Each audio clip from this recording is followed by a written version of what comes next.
Padre eterno, Adonai Eloheinu, bendito sea tu nombre y alabado, exaltado por los que buscan tu nombre, tu rostro, tu presencia, tu espíritu.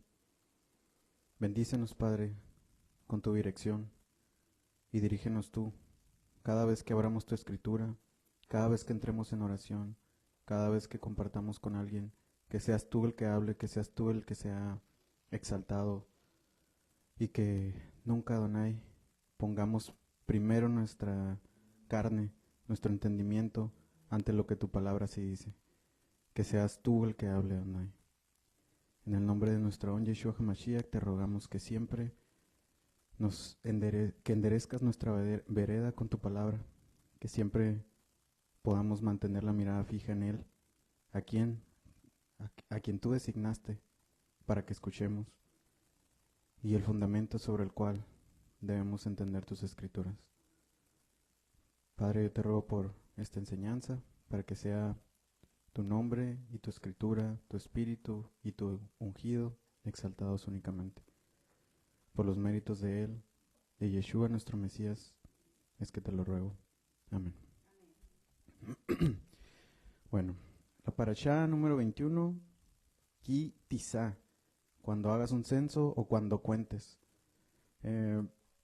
Esta porción abarca de Éxodo 30 a 11 hasta 34. El 34 es todo el capítulo. Primera de Reyes, Lucas, Hechos, Primera y Segunda de Corintios.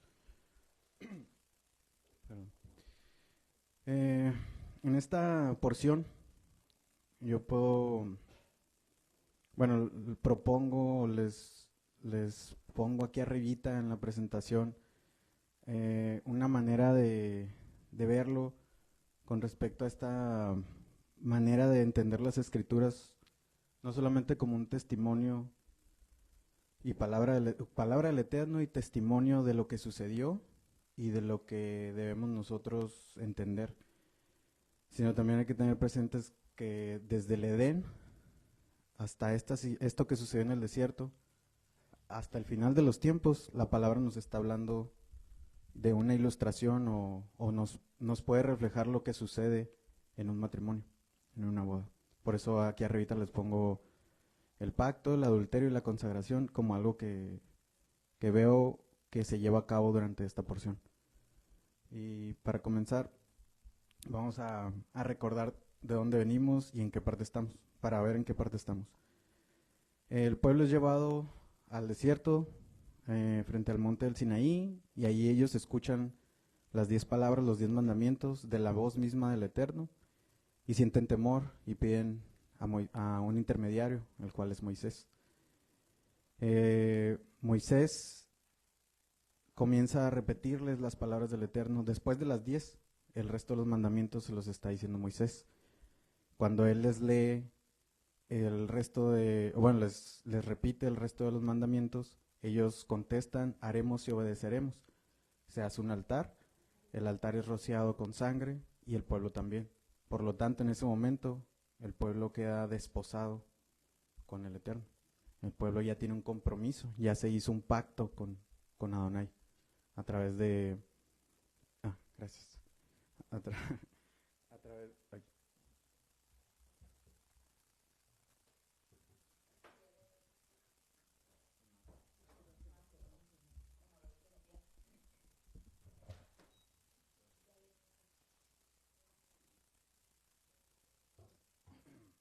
Gracias. Entonces, a partir de ese momento en el cual está hecho el pacto, es como si ya estuvieran desposados con el Eterno. Recordemos que en la Biblia el compromiso es el equivalente a ya estar casados, no es como manejamos el noviazgo y las relaciones que ya conocemos el día de hoy. Entonces en ese momento ya están desposados, así como Joseph y Miriam ya estaban desposados, pero todavía no se conocían, todavía no habían tenido intimidad, pero ya tenían este estatus de esposo y esposa. Entonces, después de que se firma este compromiso, este pacto, el Eterno le pide a Moisés que suba, y él se lleva a Josué, y es donde Moisés le está escuchando de parte del Eterno cómo va a ser esa habitación en la cual Él va a habitar en medio de su pueblo y les va a dar en tablas de piedra como testimonio que va a perdurar, digamos, por decirlo así, todo el tiempo en escrito. O sea, va a quedar plasmado en escrito, algo que no se va a borrar. Entonces, ahí es donde Moisés está recibiendo este resto de la carta de compromiso, lo cual creo que de ahí se inspiraron para lo que hoy conocemos como la Ketubá, porque es donde se dice el resto del pacto y además se da por escrito. Entonces él, en estas porciones que hemos estado viendo hasta hoy, él está pasando estos 40 días y 40 noches en la presencia del Eterno viendo esta visión del diseño del tabernáculo. Todos estos harás así, será hecho de esto, lo harán estas personas, lo está recibiendo él nada más en la presencia del Eterno. Y va a bajar con las tablas en piedra del pacto. En esta parasha se ve esto que les comentaba al principio, que aún no ha bajado Moisés o está apenas terminando de recibir instrucción cuando el pueblo ya comete adulterio, cuando ya le es infiel con un ídolo, con otro Dios al Eterno.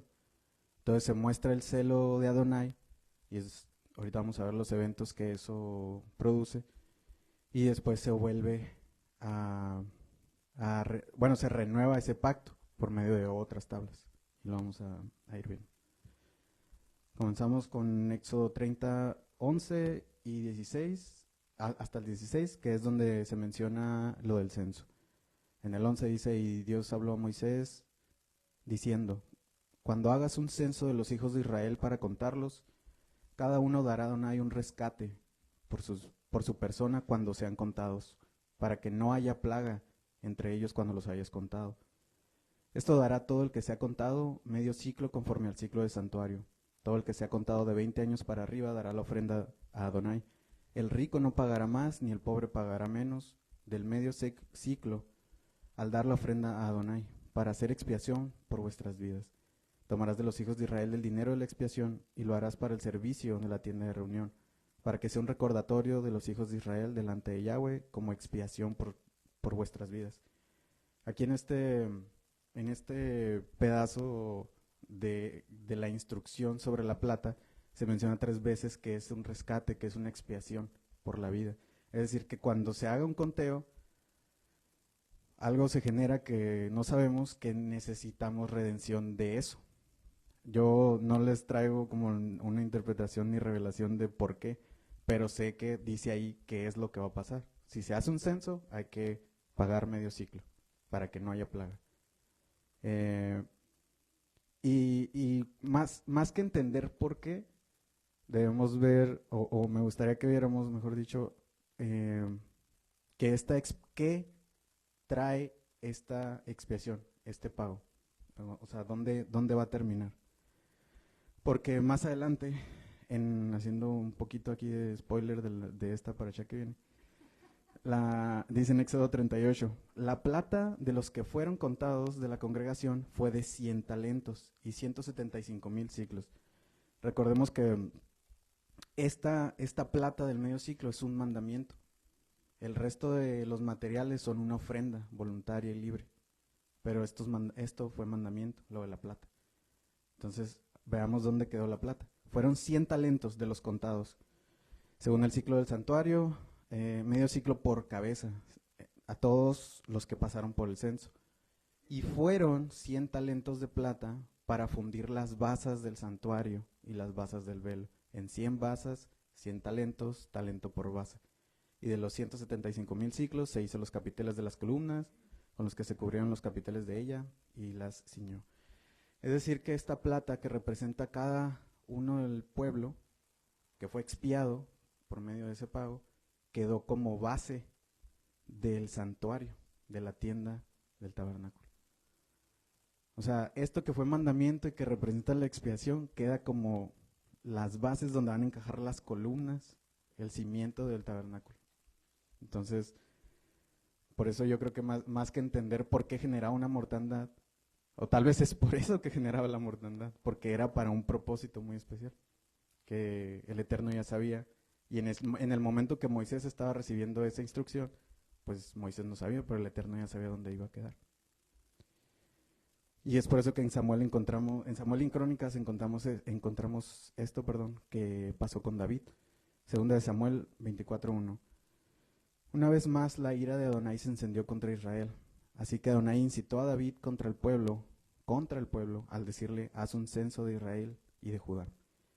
Y encontramos el paralelo en Crónicas, diciendo, Satanás conspiró contra Israel e indujo a David a hacer el censo del pueblo. Y aquí es donde debemos tener claro que la palabra está diciendo algo más que las ideas preconcebidas que tenemos, porque tal vez allá afuera, o si no estudiamos mucho la palabra, o nada más desde lo que hemos escuchado, podemos haber entendido, Dios es puro amor y Él no puede como hacer nada de esto, porque cómo va a traer muerte o así, pero la palabra dice que aún Job, que era sumamente justo, el más justo sobre la tierra, tuvo que, digamos, Satanás pedir el permiso para poderlo zarandear, pero el Eterno se lo concedió. Y dicen sus profetas, bueno, dicen Lamentaciones, no salen de la boca del Altísimo tanto el mal como el bien. Y no es que Él quiera hacernos mal, sino que esto es algo que nosotros podíamos ver como malo, pero el Eterno simplemente está haciendo su voluntad y lo vamos a seguir viendo en el resto de la porción. Salud. Dice el profeta Amós, ¿se toca la trompeta en la ciudad sin que el pueblo se alarme?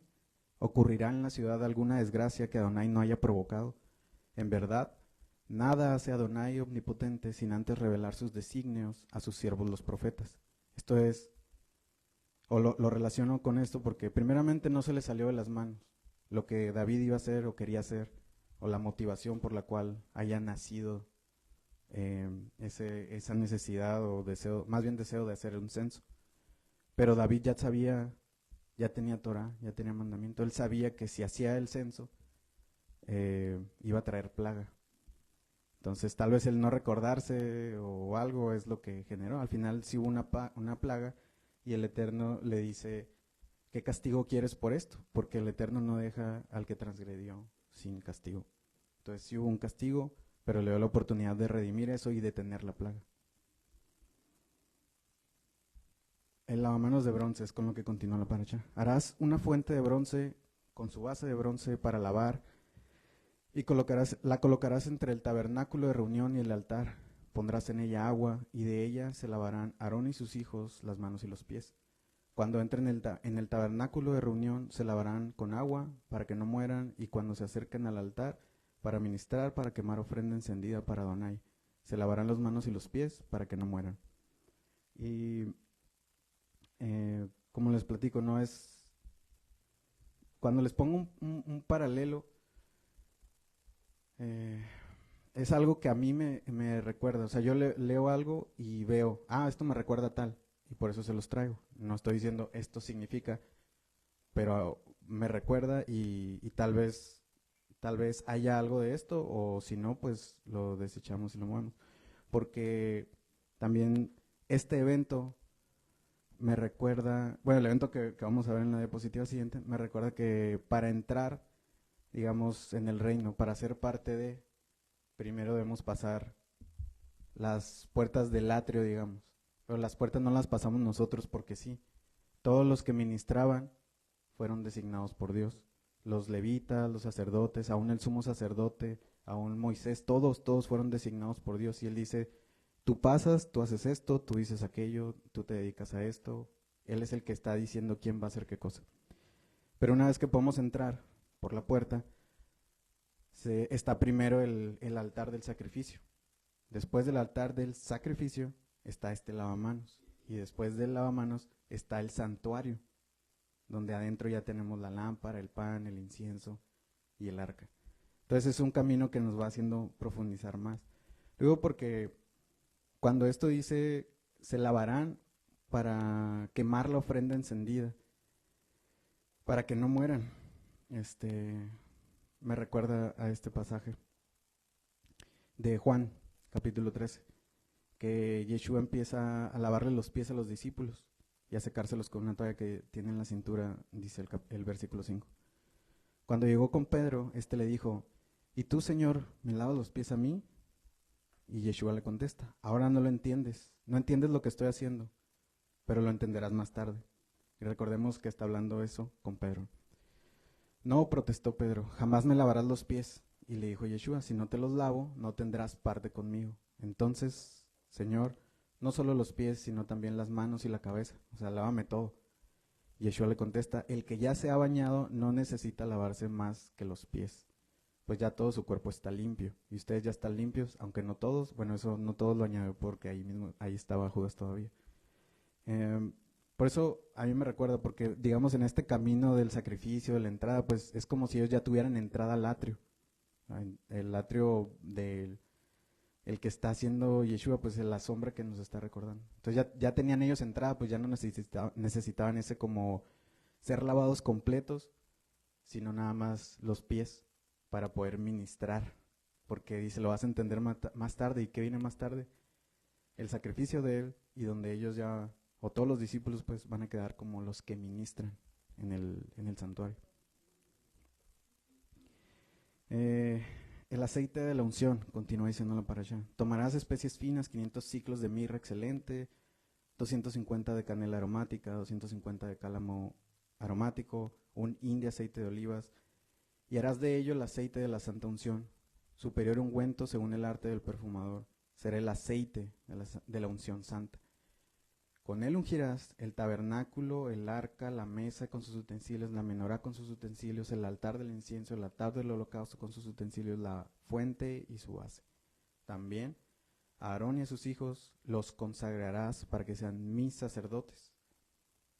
Y hablarás a los hijos de Israel diciendo, este será mi aceite para la santa unción por sus generaciones. Sobre carne de hombre no será derramado, ni haréis otro semejante. Perdón. Conforme a su composición. Santo es y por santo lo tendréis.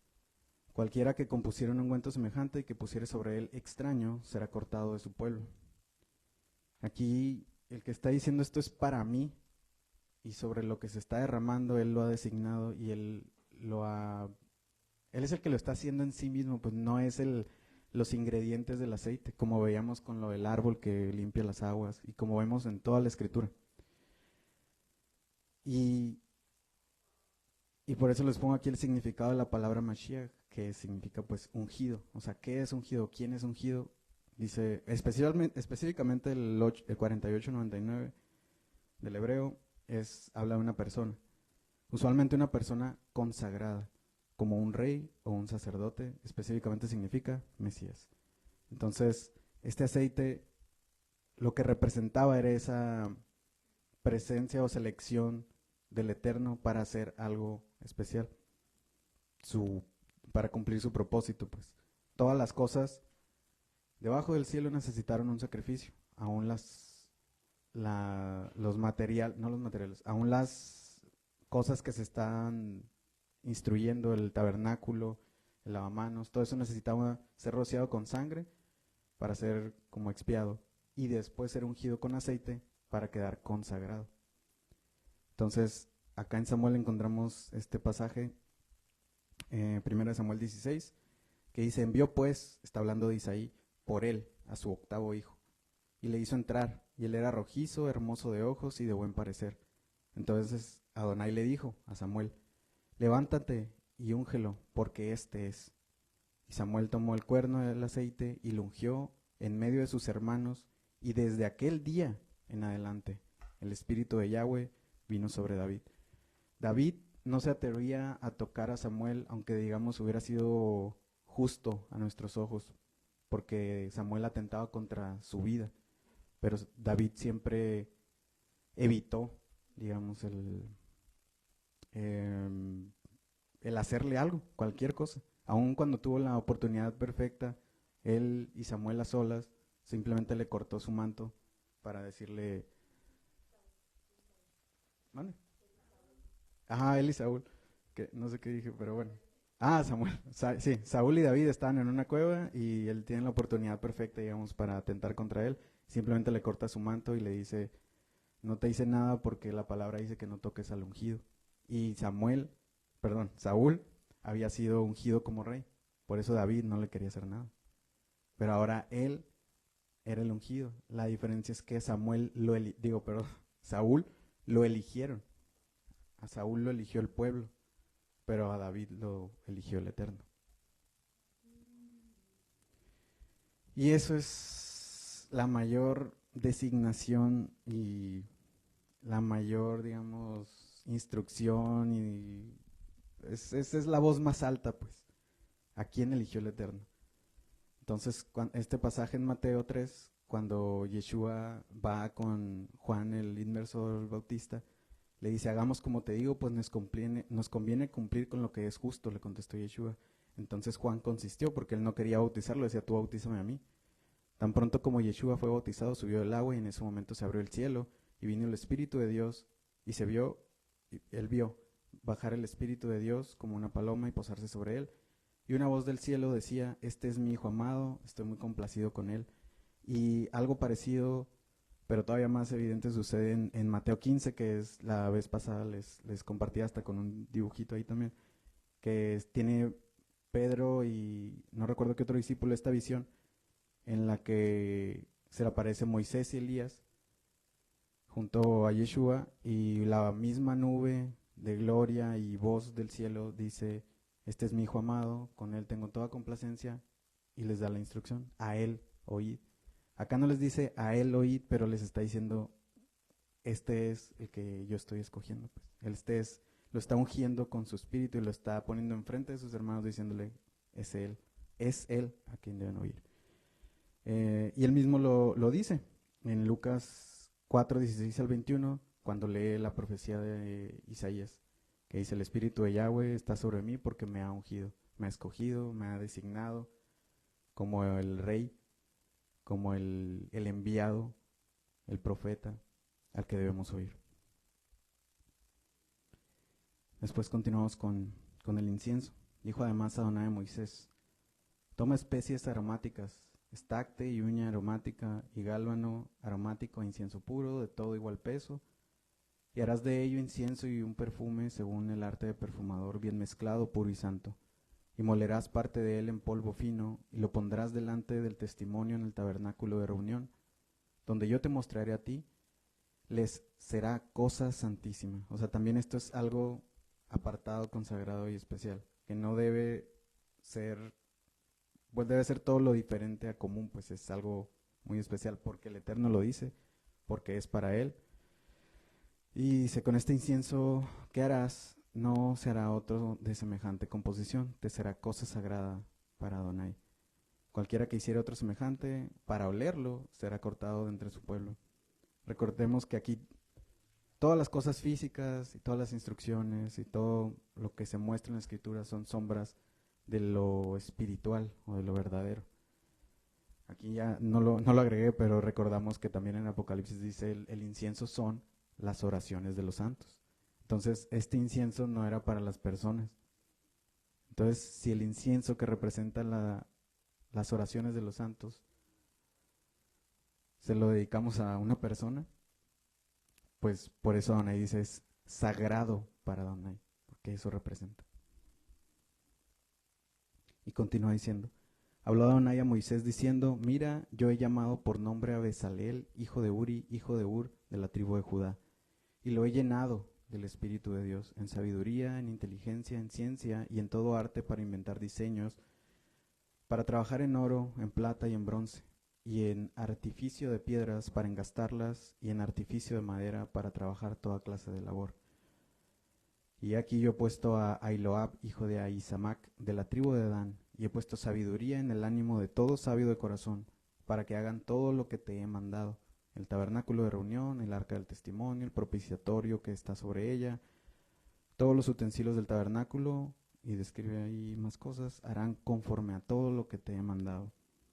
Curiosamente el nombre de estos dos personajes significan en la sombra de Dios y la tienda del Padre. O sea, su propósito estaba desde antes designado para todo lo que el Eterno ya le estaba instruyendo a Moisés. Ellos dos serían capacitados por Dios, pero habían sido designados desde antes. En su identidad, en su nombre ya estaba su propósito. Y luego viene esta parte que, teniendo esto en cuenta de que el asunto con Dios es un matrimonio. Para mí cuando leo esta palabrita, señal del pacto, es como, pues es muy bonito. Y habla en estos versículos así. Habló además Adonai a Moisés diciendo, tú hablarás a los hijos de Israel diciendo, o sea, tú les vas a llevar este mensaje, tú les vas a compartir esto. En verdad, ustedes guardarán mis días de reposo, porque es señal entre mí y ustedes por sus generaciones, para que sepan que yo, Yahweh, soy el que los santifico. O sea, esa señal es para saber que Él nos aparta, nos consagra, nos santifica. Así que guardaréis el día de reposo, porque santo es a vosotros, el que lo profanare de cierto morirá, porque cualquiera que hiciera obra alguna en él, aquella persona será cortada en medio de su pueblo. 6 días trabajará, mas el séptimo día es día de reposo, consagrado a Adonai. Señal es para siempre entre mí y los hijos de Israel. Recordemos que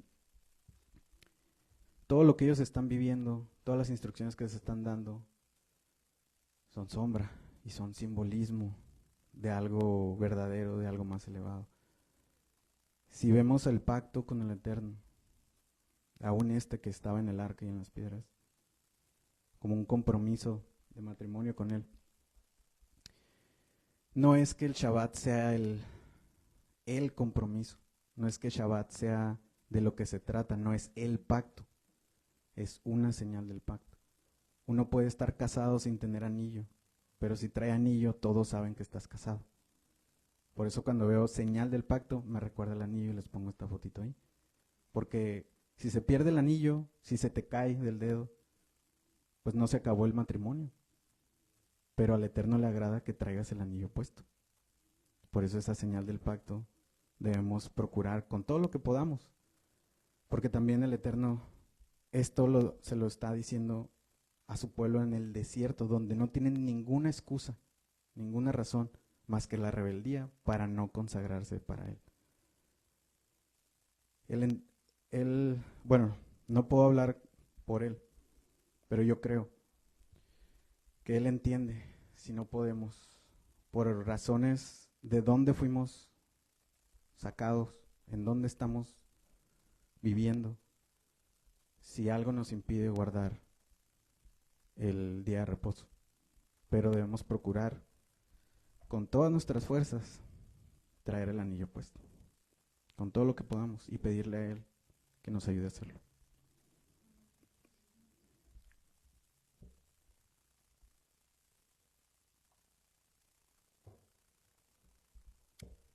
Y es por eso que este evento es tan complicado, mejor dicho, es tan serio, que aún Moisés estaba recibiendo las instrucciones del tabernáculo, de la habitación de Dios con su pueblo, y la señal del pacto, el compromiso por escrito, cuando el pueblo ya está pidiendo otro Dios o una imagen de Dios, pero ellos ya habían escuchado que no deben hacerse imagen, que no deben inclinarse ante ninguna figura de lo que está en el cielo, ni debajo en la tierra, ni ningún animal, ni debajo del mar, ni nada, ninguna imagen. Ellos ya sabían o ya lo habían escuchado, y tal vez muy a la ligera o no, yo no sé, pero respondieron, haremos y obedeceremos. Entonces firmaron el pacto. Y al ver los israelitas que Moisés tardaba en bajar del monte, fueron a reunirse con Aarón y le dijeron, tienes que hacernos dioses que marchen frente a nosotros, porque ese Moisés que nos sacó de Egipto no sabemos qué pudo haberle pasado. Aarón les respondió, quítenles a sus mujeres los aretes de oro, también a sus hijos e hijas, y tráiganmelos. Todos los israelitas se quitaron los aretes de oro que llevaban puestos y se los llevaron a Aarón, quien los recibió y los fundió, y luego cinceló el oro fundido e hizo un ídolo en forma de becerro. Entonces exclamó exclamó el pueblo. El pueblo fue el que dijo esto: Israel, aquí tienes a tus dioses que te sacaron de Egipto. Cuando Aarón vio esto, construyó un altar enfrente del becerro y anunció: mañana haremos fiesta en honor de Yud-Heh-Vav-Heh Adonai. El asunto aquí está en que ellos pues quisieron hacer a su manera, ya lo hemos escuchado en otras enseñanzas, a su manera las cosas, con una imagen que ya sabían que no debían hacer, pero también el hacer una fiesta sin entender que no es ni cuando ellos quieran, ni como ellos quieran. Porque la fiesta, si es para el Eterno, es como Él dijo, cuando Él dijo. Al día siguiente, los israelitas madrugaron y presentaron holocaustos y sacrificios de comunión. O sea, podría parecer que están haciendo todo muy religiosamente bien, ¿no? Están ofreciendo sacrificios y todos están en comunión, están en fiesta. Pero luego el pueblo se sentó a comer y a beber y se entregó al desenfreno. Y ahí ya no se parece un poquito, en nada, mejor dicho, a lo que el Eterno instruye. Entonces Adonai le dijo a Moisés: baja, porque ya se ha corrompido el pueblo que sacaste de Egipto. Demasiado pronto se han apartado del camino que les ordené seguir, pues no solo han fundido oro y se han hecho un ídolo en forma de becerro, sino que se han inclinado ante él y le han ofrecido sacrificios y han declarado: Israel, aquí tienes a tu Dios que te sacó de Egipto. Ya me he dado cuenta que este es un pueblo terco, añadió Adonai dirigiéndose a Moisés. Y le dijo todavía: tú no te metas, voy a descargar mi ira sobre ellos y los voy a destruir, pero de ti haré una gran nación. Este asunto creo que es de lo que se trata la porción y de lo que, porque es de lo que constantemente nos habla la Escritura. Básicamente el pueblo es tendido a la idolatría, a poner su mirada en algo físico, y no en el pacto, y no en el compromiso. Porque ellos no es que estuvieran diciendo vámonos en pos de otro Dios, ellos querían ver a quién van a seguir. Por eso dicen: aquí tienes a tu Dios, cuando se inclinan delante de esta imagen, cuando a Él le ofrecen sacrificios y le hacen fiesta. Pero el Eterno no mandó nada de eso, al contrario, a ninguna imagen, ninguna imagen. Y algo curioso aquí que platicaba con Maffer, le dice: fíjate cómo el Eterno le dice, el mismísimo, la mera presencia del Eterno, o lo que haya estado viendo Moisés, si es que miró algo: tú no te metas. ¿Qué voz más alta pudo haber escuchado? ¿Con qué voz se lo habrá dicho? Que uno pensaría, bueno, pues él dijo y dale. Pero Moisés intentó apaciguar a Yahweh, su Dios, y le suplicó: Adonai, ¿por qué ha de encenderse tu ira contra este pueblo tuyo, que sacaste de Egipto con gran poder y con mano poderosa? ¿Por qué dar pie a los egipcios que digan que nos sacaste de su país con la intención de matarnos en las montañas y borrarnos de la faz de la tierra? Calma ya tu enojo, aplácate y no traigas sobre tu pueblo esa desgracia. Y si el Eterno no supiera qué más iba a decir Moisés o qué iba a pasar en ese momento, tal vez era suficiente razón para: te dije que no te metas. Pero es que Moisés continúa diciendo: acuérdate de tus siervos Abraham, Isaac e Israel. Tú mismo les juraste que harías a sus descendientes tan numerosos como las estrellas del cielo. Tú les prometiste que a sus descendientes les darías toda esta tierra como herencia eterna. Entonces Adonai se calmó y desistió de hacerle a su pueblo el daño que había sentenciado, y Moisés volvió entonces del monte.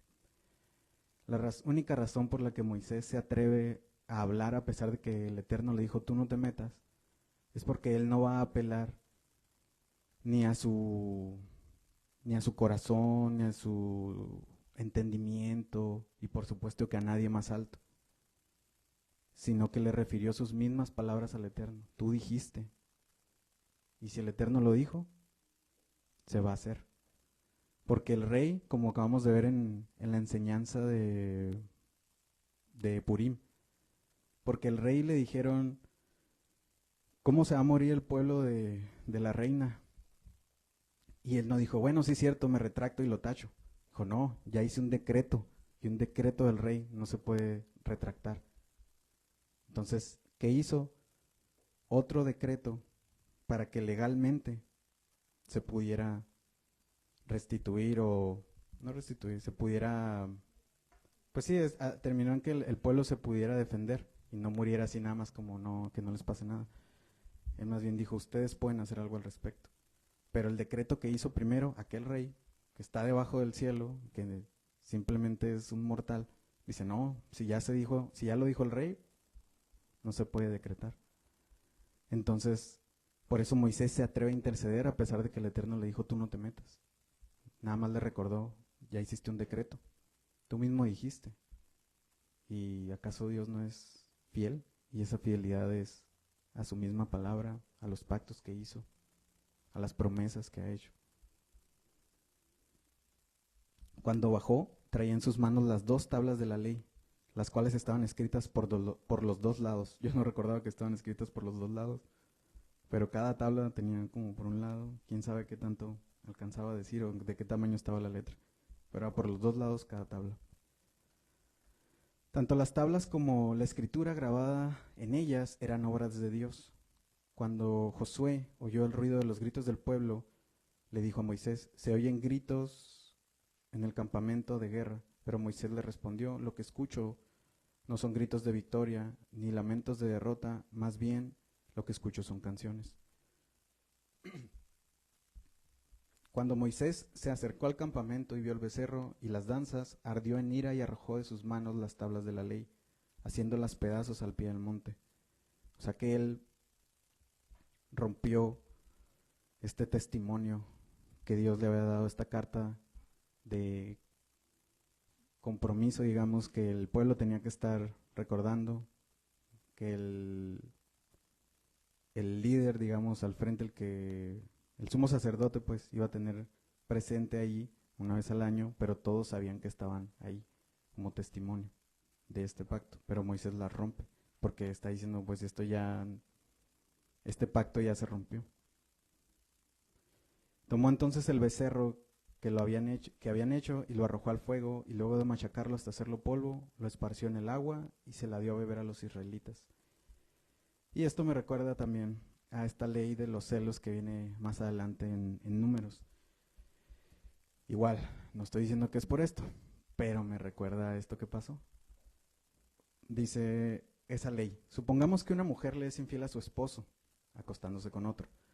También el asunto se mantiene oculto, y ya que es impura en lo secreto, y no hubo testigos ni fue sorprendida en el acto, porque eso es pena de muerte, el ser sorprendido en el adulterio, es pena de muerte. Pero si esta mujer no tiene testigos, pues nadie la va a acusar de lo que hizo, y no tiene esa sentencia de muerte, pero está sentenciada a muerte. Entonces, por eso existe esta ley. Si el esposo le da un ataque de celos y sospecha que ella está impura, el sacerdote llevará a la mujer ante Adonai, pondrá agua pura en un recipiente de barro y le echará un poco de tierra del suelo del santuario. Cuando ella haya bebido las aguas de la maldición y éstas entren en ella para causarle amargura, si le fue infiel a su esposo y se impurificó, se le hinchará el vientre y quedará estéril. No me acuerdo si me faltó un pedacito ahí o es más adelante. Dice, o es atrás.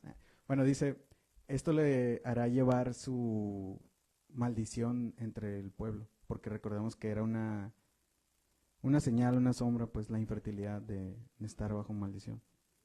Igual, señal y sombra para el pueblo, porque ellos están, o todos los que somos pueblo, estamos representando a la novia del Eterno. Pero si no es impura, sino que se mantuvo pura, es decir, era una acusación falsa, entonces no sufrirá daño alguno y será fértil, tendrá fruto, ¿no?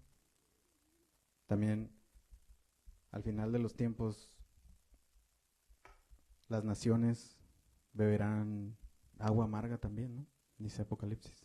Entonces, tal vez sea para encontrar ahí a quienes son culpables e ir purificando cada vez más. Al ver Moisés que el pueblo estaba desenfrenado y que Aarón les había permitido desmandarse y convertirse en el hazmerreír de sus enemigos, se puso en la entrada del campamento y dijo: todo el que esté de parte de Adonai, que se pase a mi lado. Y se le unieron todos los levitas. Entonces les dijo Moisés: Adonai, Dios de Israel, ordena lo siguiente: cíñase cada uno la espada y recorra todo el campamento de un extremo al otro y mate al que se le ponga enfrente, sea hermano, amigo o vecino. Los levitas hicieron lo que les mandó Moisés y aquel día mataron como a 3,000 israelitas. Yo me pregunto, ¿cómo supieron? Porque ellos fueron a recorrer el campamento. No era como que a los que estaban ahí danzando alrededor del ídolo. Dice, recorran todo el campamento de un extremo al otro. Yo me pregunto cómo supieron a quienes sí darles espada.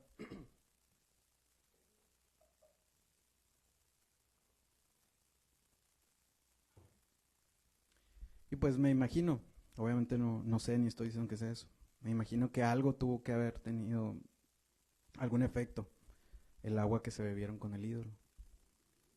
A que a fin de cuentas haya sido por el agua misma o a raíz de una señal que le dio a los que iban a llevar a cabo esta expiación,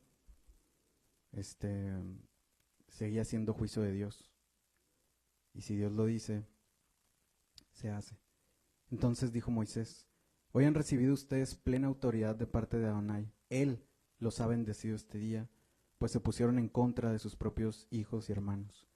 Y aquí el asunto, y por eso le pongo como título el celo de Yahweh, aquí el asunto no es que cómo Dios pudo bendecir esa muerte, porque no es nada más ir a pasar la espada a los que están en desacuerdo, a los que tenían una fiesta ahí desenfrenada, sino que la mujer adúltera, la mujer y el hombre adúlteros, los adúlteros tienen pena de muerte.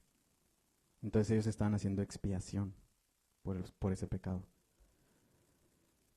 Antes de pasar a por qué digo lo de la expiación, está este recordatorio, ¿no? Esta instrucción, esta enseñanza que nos dice nuestro don Yeshua.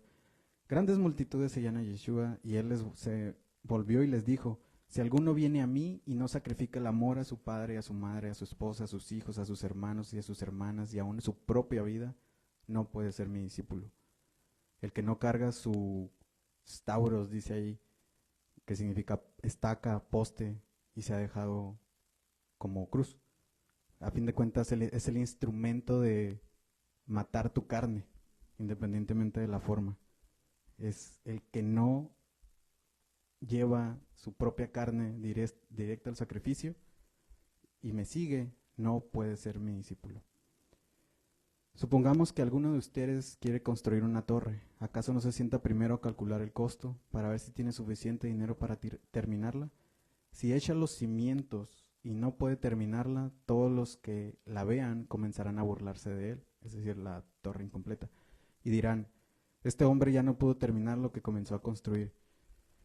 Si la plata del censo, que apenas se estaba instruyendo, iba a terminar en las bases del tabernáculo, Dios no sabía cuánta plata iba a necesitar para hacer eso. Y esto fue antes de esta rebelión.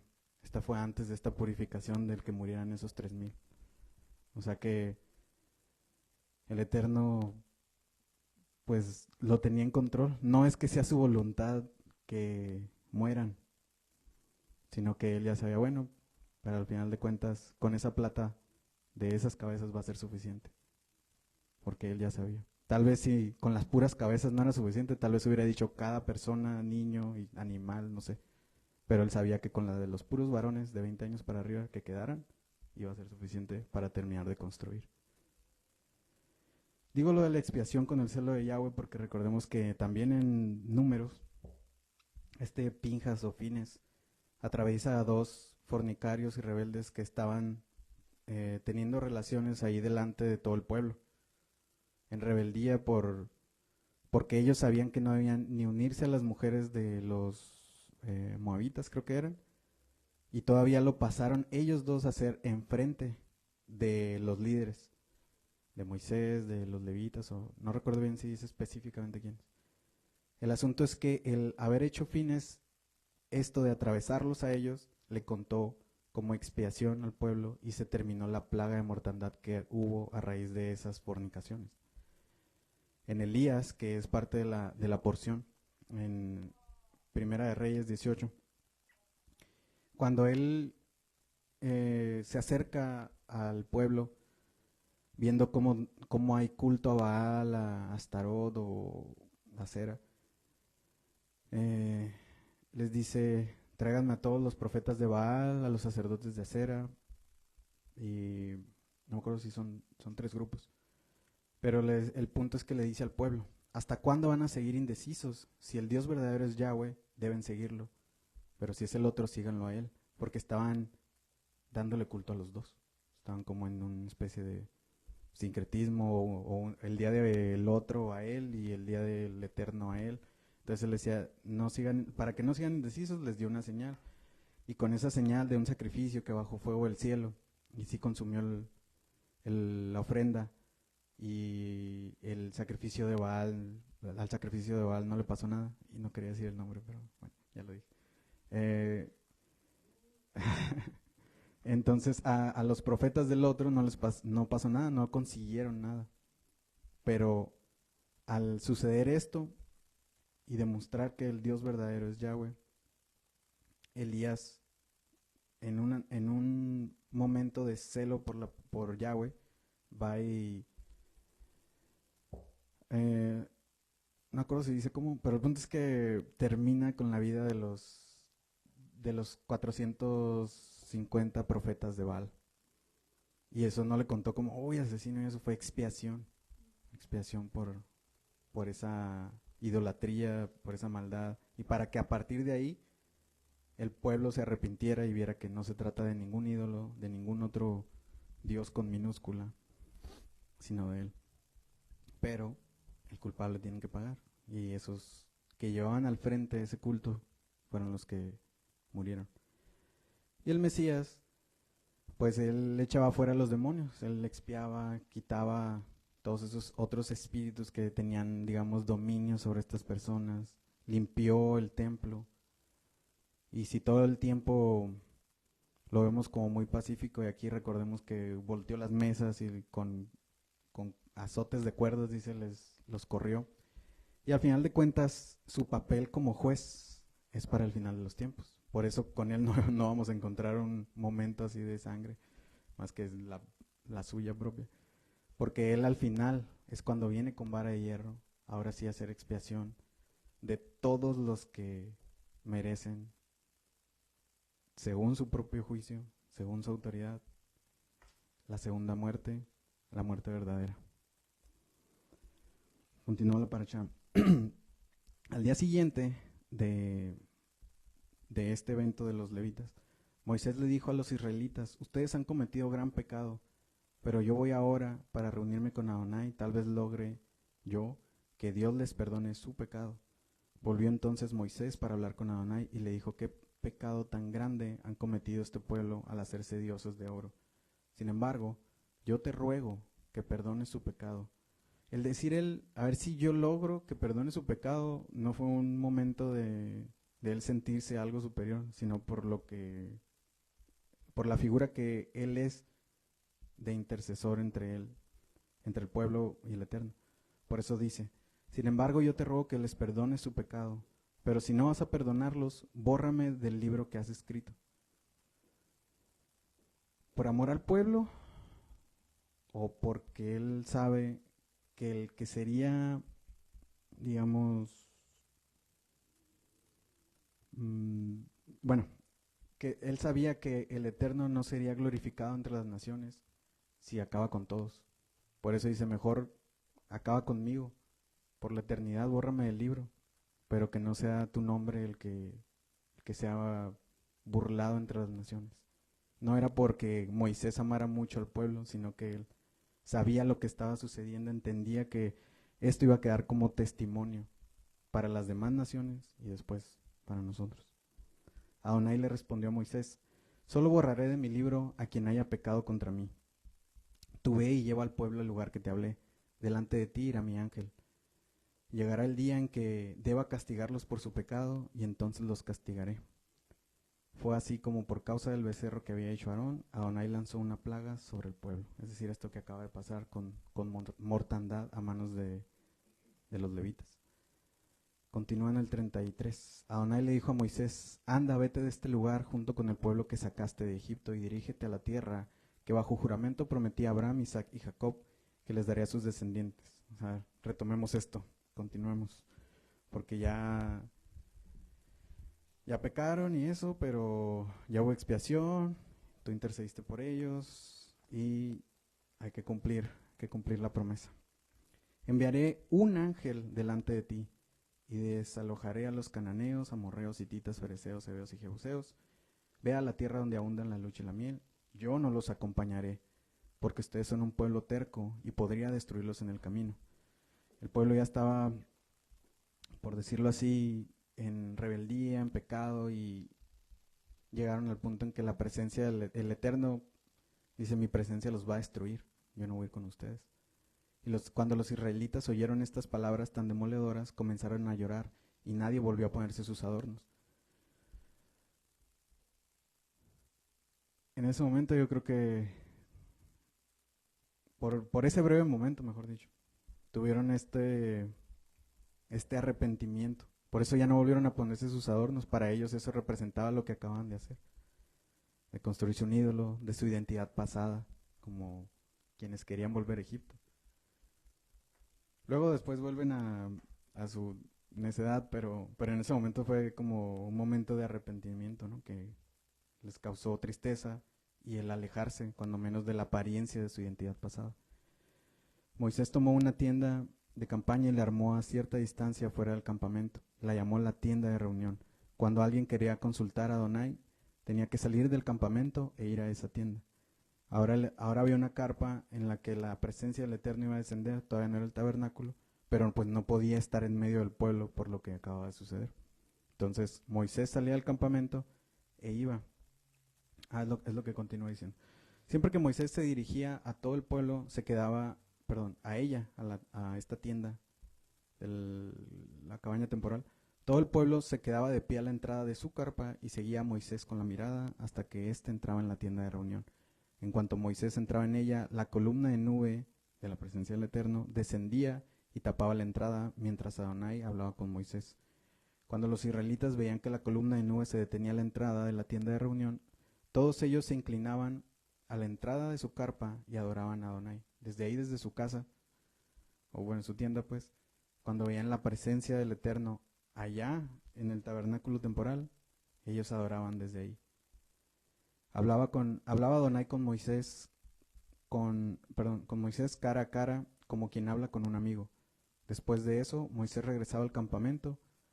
Y aquí me pareció un detalle muy curioso que no había notado antes. O sea, Moisés hizo esta tienda allá, fuera del campamento. Y él iba todos los días y se regresaba. Pero Yehoshua, su asistente, nunca se apartaba de la tienda de reunión. Es como, si recordamos la sombra de quién es Yehoshua, Josué, está interesante que él no se apartaba de la tienda, que es donde la presencia del Eterno descendía, donde se comunicaba con el intercesor para el pueblo. Un detalle ahí curioso que no recordaba que decía eso. Moisés le dijo a Adonai, tú insistes en que yo deba guiar a este pueblo, pero no me has dicho a quién enviarás conmigo. ¿Se acuerdan que le dijo, enviaré un ángel? Yo mismo iré contigo y te daré descanso, respondió Adonai. O vas con nosotros, replicó Moisés, o mejor no nos hagas salir de aquí. Si no vienes con nosotros, ¿cómo vamos a saber, tu pueblo y yo, que contamos con tu favor? ¿En qué seríamos diferentes a los demás pueblos de la tierra? Y Adonai le respondió, voy a darte pruebas de mi bondad y te daré a conocer mi nombre, y verás que tengo clemencia de quien quiero tenerla, y soy compasivo con quien quiero serlo. Pero debo aclararte que no podrás ver mi rostro porque nadie puede verme y seguir con vida. Cuando yo pase en todo mi esplendor, te pondré una hendidura de la roca y te cubriré con mi mano hasta que haya pasado. Luego retiraré la mano y podrás verme la espalda, pero mi rostro no lo verás. Adonai le dijo a Moisés, labra 2 tablas de piedra semejantes a las primeras. Esto fue antes de que se cumpliera esto que le está diciendo que le va a mostrar su presencia. O sea, para poderle mostrar su espalda, en este caso, su gloria, le dice esto. Lábrate 2 piedras semejantes a las primeras que rompiste. Voy a escribir en ellas lo mismo que estaba escrito en las primeras. Prepárate para subir mañana a la cumbre del monte Sinaí y preséntate allí ante mí y que nadie te acompañe. No debe verse a nadie en ninguna parte del monte, ni siquiera las ovejas y las vacas deben pastar frente al monte. Esta vez el asunto iba a ser solamente con él. La vez pasada iba Yehoshua y creo que los ancianos, no me recuerdo bien si los ancianos estaban al pie del monte. El punto es que Yehoshua sí subió con él, pero esta vez es un asunto entre él, el intermediario, algo que nada más el intermediario va a poder hacer. Adonai descendió en la nube y se puso junto a Moisés. Luego le dio a conocer su nombre y pasando de delante de él proclamó: Yud-Heh-Vav-Hei, Yud-Heh-Vav-Hei, Dios misericordioso y piadoso, lento para la ira y grande en su amor y fidelidad, que mantiene su amor hasta 1000 generaciones después y que perdona la iniquidad, la rebelión y el pecado, pero que no deja sin castigo al culpable. O sea, al que es culpable no lo deja sin castigo, a pesar de que su esencia, su fama, su nombre es amor, fidelidad y misericordia. El que es justo que reciba castigo lo va a recibir. Sino que castiga la maldad de los padres en los hijos y en los nietos hasta la 3ª y 4ª generación. Al escuchar esto, enseguida Moisés se inclinó hasta el suelo y oró a Adonai lo siguiente: Adonai, si realmente cuento con tu favor, ven y quédate entre nosotros. Reconozco que este es un pueblo terco, pero perdona nuestra iniquidad y nuestro pecado y adóptanos como tu herencia. Y le contesta el Eterno: mire el pacto que hago contigo, respondió Adonai. A la vista de todo el pueblo haré maravillas que ante ninguna nación de todo el mundo han sido realizadas. El pueblo en medio del cual vives verá las imponentes obras que yo, Yud-Heh-Vav-Heh, haré por ti. En otra manera de traducirse esto podría decir contigo, según la palabra que está ahí.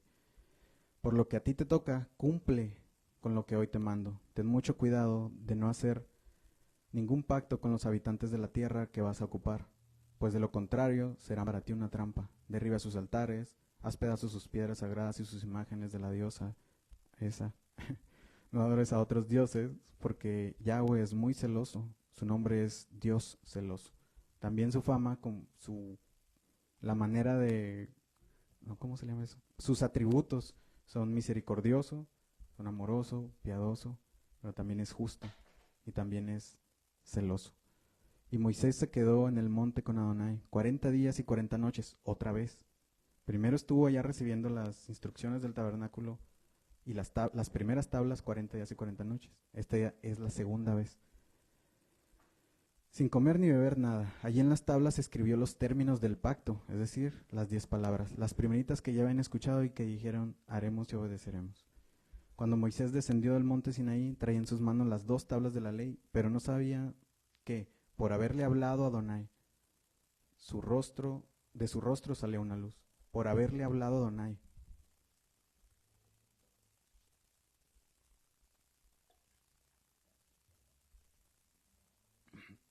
O sea que al exponerse ante la presencia, hasta en la palabra del Eterno, él comenzaba a reflejar esta luz en su rostro. Recordemos cómo se están llevando los hechos. Hubo un ídolo, se transgredió el pacto. Vuelve a decirle: bueno, los voy a perdonar, pero cuídense de no hacer otro pacto, de no adorar otros dioses. Y todo esto va con un propósito más adelante, pero que también es mencionado en la porción del Nuevo Testamento, y por eso le quiero hacer ese énfasis. Al ver a Aarón y todos los israelitas el rostro resplandecientes de Moisés, tuvieron miedo de acercársele. Pero Moisés llamó a Aarón y a todos los jefes y, o sea, los líderes de las tribus, de las cabezas de clanes. Regresaron ellos para hablar con él. Luego se le acercaron todos los israelitas, todo el pueblo, y Moisés les ordenó acatar todo lo que Adonai les había dicho en el monte Sinaí, porque les repite todos los mandamientos y todo el pacto, digamos, Esto de no adorar a otros dioses, de guardar las fiestas, bueno, a ver, déjame ver si aquí lo tengo con el separador para darles un ejemplo que si venga ahí por ahí.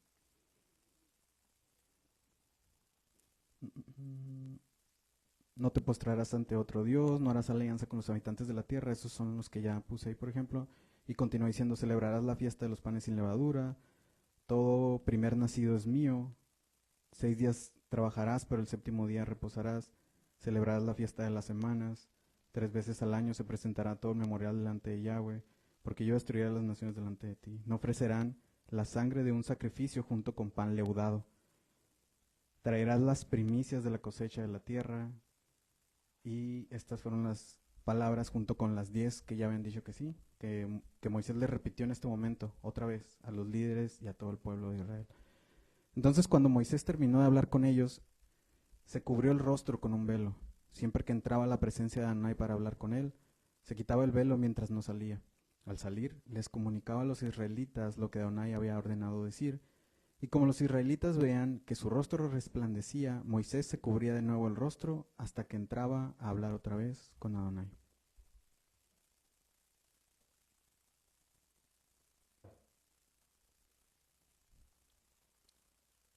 Y también en esta porción, junto con, me pareció muy curioso que la vez pasada que me tocó compartir también venía esta porción del Nuevo Testamento, por eso les puse la fotito de ese momento, de aquella porción. Primera de Corintios 10. Estas cosas les acontecieron como ejemplo y están escritas para amonestarnos a nosotros, a quienes han alcanzado los fines de los siglos. Así que, el que piensa estar firme, mire que no caiga.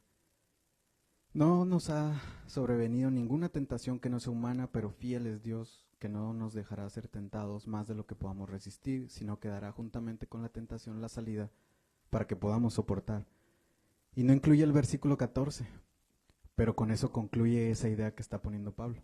Por tanto, amados míos, hermanos, huid de la idolatría. Por eso creo que todo el asunto de esta porción es huir de la idolatría.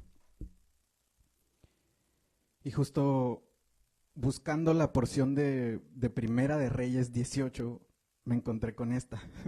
O sea, me equivoqué y me fui a Segunda de Reyes. Pero como les digo, ya vengo viendo que habla de la idolatría y la idolatría, me encontré con este dato ahí curioso también.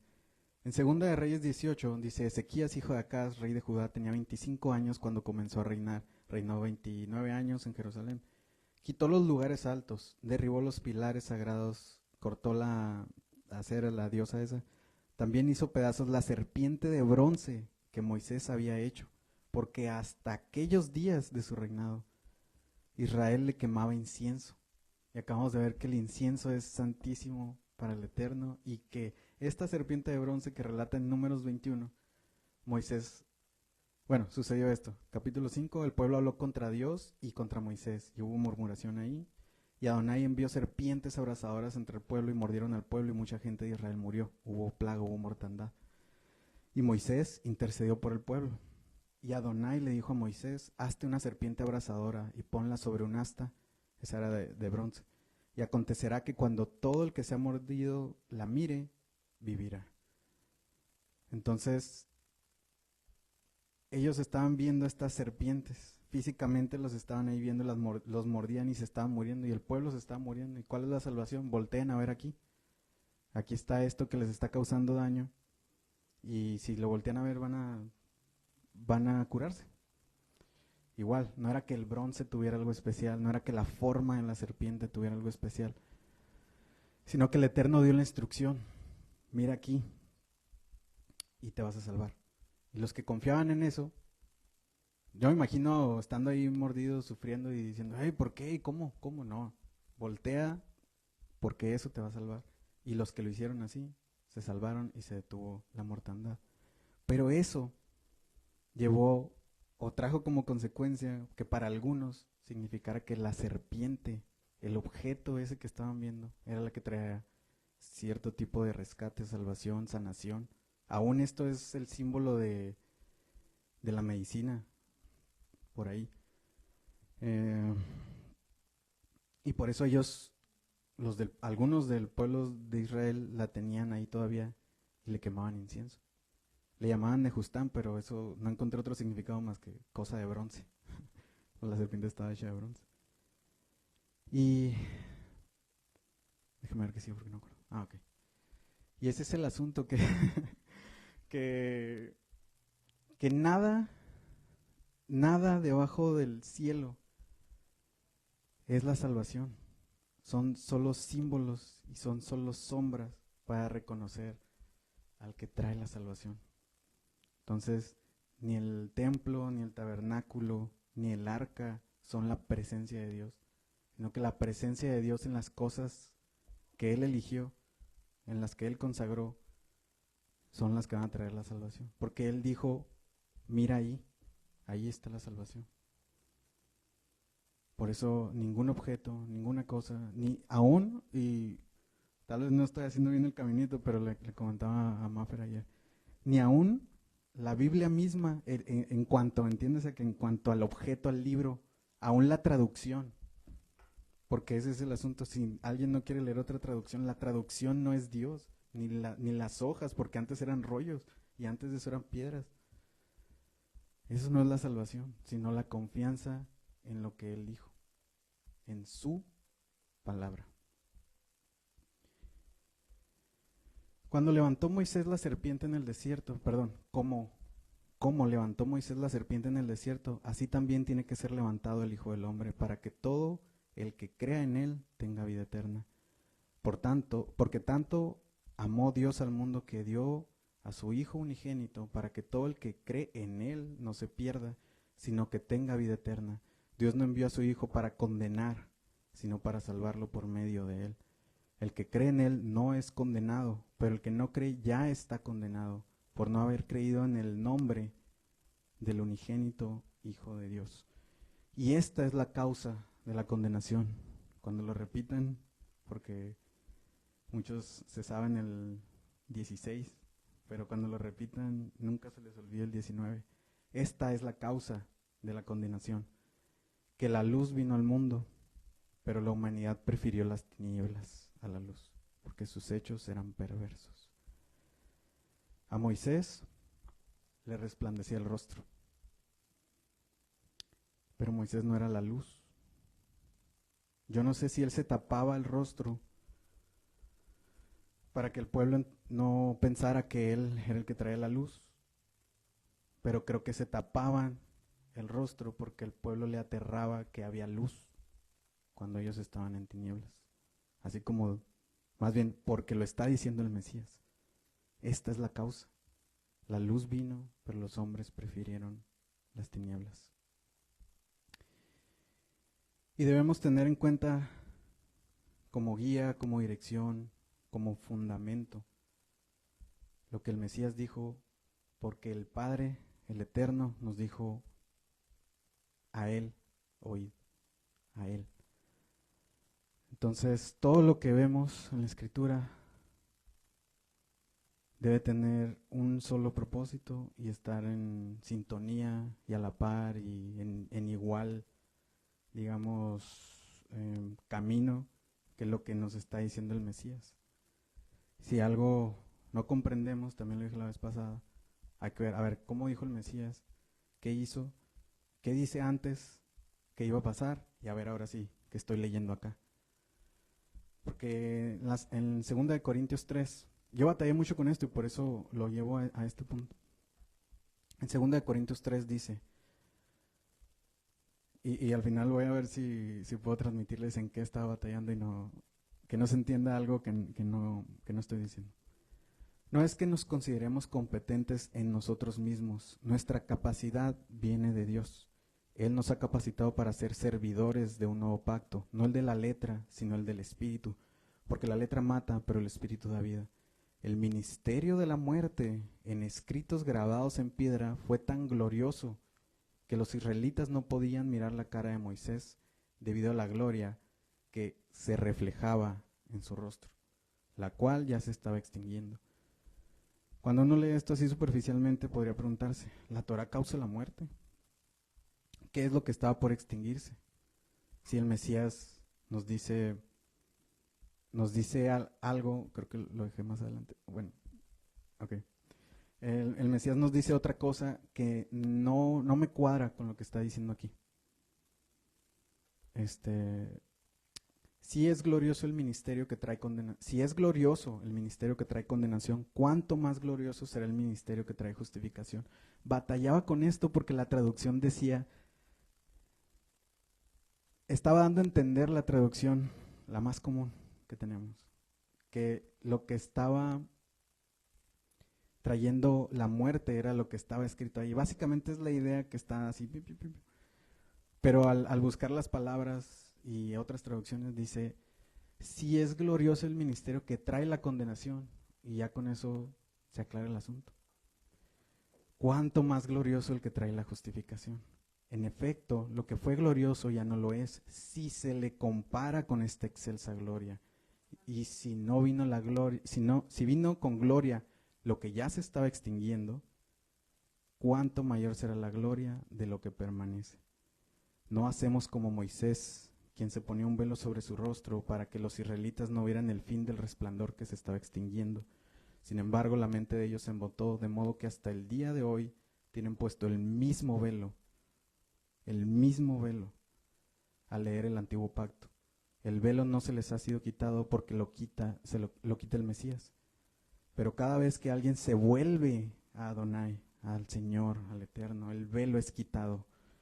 Ahora bien, Adonai es espíritu, y donde está el espíritu de Adonai, allí hay libertad.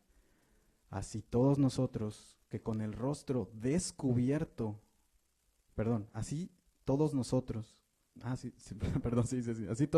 que con el rostro descubierto reflejamos como en un espejo la gloria de Adonai, somos transformados a su semejanza más y más, con más y más gloria por la acción de su espíritu, del espíritu del Señor. Porque el ministerio, digamos, de la Torá escrita nos está diciendo todo el tiempo, transgrediste, la pena es muerte, la paga del pecado es muerte. Pero el pacto restaurado, recuerden, ellos ya habían adulterado y ya merecían la muerte y renovaron ese pacto. Y toda la historia de Israel hasta el Mesías, el pueblo fue idólatra.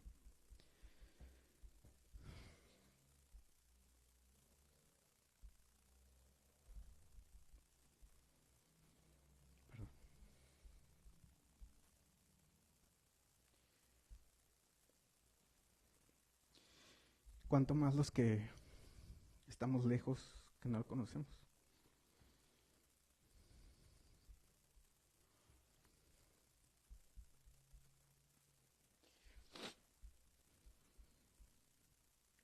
Pero ahora tenemos de su luz. Gracias.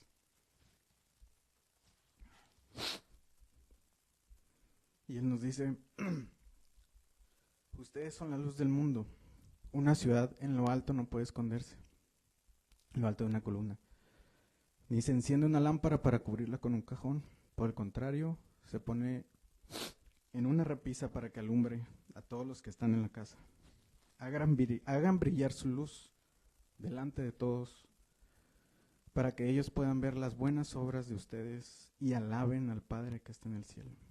Para eso son las buenas obras, para eso el ministerio que tenemos, porque es el que trae la justificación, que nos dice ya el pago está hecho de esa condenación. No es que no se va a pagar, sino que ya fue hecho el pago. No, por eso continúa diciendo, después de esto de que ustedes son la luz y que por medio de las buenas obras, ¿cuáles son las buenas obras? Por medio de las buenas obras, el Padre que está en el cielo sea alabado. Dice, no piensen que he venido a derribar, a derrumbar, a abolir la ley o los profetas. No he venido a hacer eso, sino a llenar a plenitud, dice la traducción en griego, del griego, a darles cumplimiento. Les aseguro que mientras existan el cielo y la tierra, ni una letra ni una tilde de la ley desaparecerán hasta que todo se haya cumplido. Todo el que infrinja uno solo de estos mandamientos, por pequeño que sea, y enseña a otros a hacer lo mismo, será considerado el más pequeño en el reino de los cielos. ¿Y dónde terminó la plata de la expiación del pueblo? Sino en los cimientos de la habitación de Dios con el pueblo, entre ellos. Mashiach, el Mesías, el Cristo, es la piedra viva, rechazada por los seres humanos, pero escogida y preciosa ante Dios. Al acercarse a Él, también ustedes son como piedras vivas, con las cuales se está edificando una casa espiritual. De este modo, llegan a ser un sacerdocio santo para ofrecer sacrificios espirituales. ¿No le dijo a Pedro que lo iba a entender después? Para ofrecer sacrificios espirituales que Dios acepta por medio de Yeshua el Mesías. Así dice la Escritura: miren que pongo en Sion una piedra principal, escogida y preciosa. El que confía en ella no será defraudado. Para ustedes los creyentes esta piedra es preciosa, pero para los incrédulos una piedra de tropiezo y una roca que los hace caer. Tropiezan al desobedecer la palabra para lo cual estaban destinados. Y termina la palabra en Apocalipsis diciendo: vi un cielo nuevo y una tierra nueva, porque el primer cielo y la primer tierra pasaron. O sea que hasta que no veamos que esto pasa, sigue vigente la voluntad del Eterno para toda la tierra, para toda la humanidad. Y los que no lo saben necesitan enterarse. Pasaron y el mar ya no existe. Y vi la ciudad santa, la nueva Jerusalén, que desciende del cielo de Dios, preparada como una novia, ataviada para su esposo. Entonces oí una gran voz que decía desde el trono: he aquí, el tabernáculo de Dios está entre los hombres. Él habitará entre ellos, ellos serán su pueblo y Dios mismo estará entre ellos. Ya no estará allá lejos, ya no estará tapado, estará ahí entre nosotros. Tenía un muro grande y alto con 12 puertas en las puertas 12 ángeles, y en ellas había nombres escritos que son los de las 12 tribus de los hijos de Israel. Parte de la ciudad santa, los hijos de Israel. El muro de la ciudad tenía 12 cimientos. En ellos estaban escritos los 12 nombres de los 12 apóstoles del Cordero, porque así especial fue su misión. Ellos eran los cimientos. Las puertas y los muros eran los hijos de Israel. Los cimientos del muro de la ciudad estaban adornados con toda clase de piedras preciosas: jaspe, zafiro, ágata, esmeralda, sardónice, sardio, crisólito, berilo y topacio, crisopraso, jacinto y amatista. Igual esto puede variar en las traducciones, pero el asunto es que es lo mismo que el sumo sacerdote llevaba juicio, llevaba ante la presencia del Eterno, y de eso están adornados los cimientos de la ciudad. Están representados en todos los cimientos, en todo lo que está construido.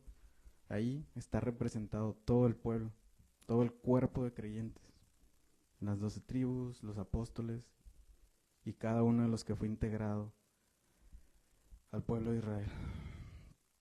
Y no vi en ella templo alguno, porque el templo es Adonai, el Dios Todopoderoso y el Cordero. Y la ciudad no tiene necesidad de sol ni de luna que la iluminen, porque la gloria de Dios la ilumina y el Cordero es la lumbrera. Esa luz que Moisés reflejaba no significaba que él tuviera luz, él la reflejaba. Esa luz estaba por extinguirse, porque esa luz era temporal y se tapaba para que aquellos que se atemorizaban de sus tinieblas no vieran esa gloria. Pero esa se extingue. Pero la del Espíritu no se extingue, se nos apaga. Y termino con esto. Dice Pedro también: ustedes son linaje escogido, real sacerdocio, nación santa, pueblo que pertenece a Dios, para que proclamen las obras maravillosas de aquel que los llamó de las tinieblas a su luz admirable. Ustedes antes ni siquiera eran pueblo, pero ahora son pueblo de Dios. Antes no habían recibido misericordia, pero ya la han recibido. Y creo que esta es segunda, y no le puse, esta es segunda de Pedro. Pero no olviden, queridos hermanos, que para Adonai un día es como 1000 años y 1000 años como un día. Adonai no tarda en cumplir su promesa. Según entienden algunos como tardanza. Oye, Moisés ya se tardó mucho. Según algunos entienden como tardanza. Más bien Él tiene paciencia, porque no quiere que nadie perezca, sino que todos se arrepientan, que dejen sus vestiduras pasadas, que ya no se vuelvan a poner sus adornos, que ya no quieran regresar a Egipto. Por eso, queridos hermanos, mientras esperan estos acontecimientos, esfuércense para que Dios los halle sin mancha y sin defecto y en paz con Él. Tengan presente que la paciencia de nuestro Señor significa salvación. Y esta es la paciencia de los santos, los que guardan los mandamientos de Dios, y la confianza, la fe puesta en Yeshua. Eso es todo, hermanos. Y vamos a terminar con una oración. Padre eterno, Adonai, glorioso, Rey de reyes, el dueño de todo, soberano de la creación, tú que estás en el cielo.